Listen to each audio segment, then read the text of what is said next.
खैर नाज़रीन, मदे जी मां के अहम ख़बर ॾींदा हलूं त लाड़काने सां ताल्लुक़ रखंदड़ मरूफ़ कानूनदान deputy attorney general of Pakistan Larkana advocate Riaz Hussain Khoso DM house मदे जी पहुतो आहे। हिन मदे जी सां ताल्लुक़ रखंदड़ deputy attorney general of Pakistan Karachi advocate Syed Durmman Shah सां ख़ुसूसी मुलाक़ात कई आहे ऐं संदसि खे ईद मुबारक पेश कई आहे।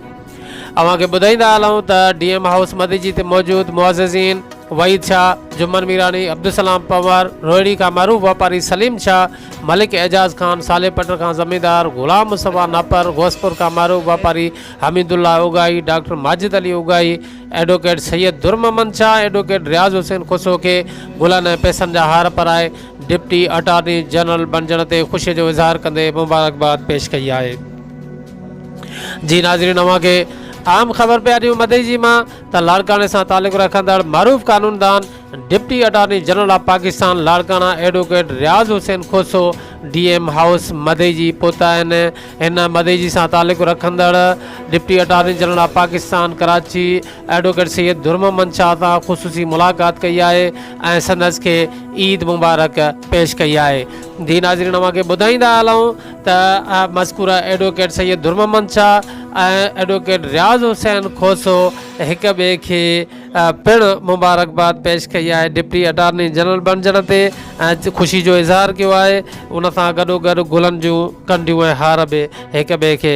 पेश कया आहिनि। अव्हांखे ॿुधाईंदा हलूं त उते मौजूदु शहरनि वहीद शाह मछवाणी, मोहम्मद जुम्मन मीरबर, अब्दुलसलाम पंवर ऐं मरूफ व्यापारी सलीम शाह, मलिक एजाज खान ऐं ज़मींदार गुलाम मुस्तफ़ा नापर, उन सां गॾोगॾु अव्हांखे ॿुधाईंदा हलूं त गोसपुर खां जेके आहिनि मरूफ व्यापारी हमीदुल्ला उगाई, डॉक्टर माजिद अली उगाई ऐं मलिक एजाज खान ऐं ज़मींदार गुलाम मुस्तफ़ा नापर ऐं वापारी सलीम शाह ऐं ॿिया डीएम हाउस मदई जी ते पहुतल आहिनि, जिन पिणु गुलनि जा हार पाराए एडवोकेट रियाज़ हुसैन खोसो ऐं एडवोकेट सैयद दुर्ममन शाह खे डिप्टी अटॉर्नी जनरल बणजण ते मुबारकबाद पेश कई आहे ऐं उन सां गॾोगॾु ख़ुशी जो इज़हार पिणु कयो आहे।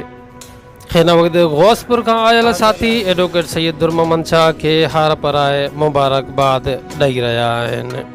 खैर जी नाज़रीन, हिन वक़्तु वहीद शाह एडवोकेट रियाज़ हुसैन खोसो खे गुलनि जा हार पाराए, हिन वक़्तु सैयद दुर्ममन शाह एडवोकेट रियाज़ हुसैन खोसो खे गुलनि जा हार पाराए मुबारकबाद पेश करे रहियो आहे।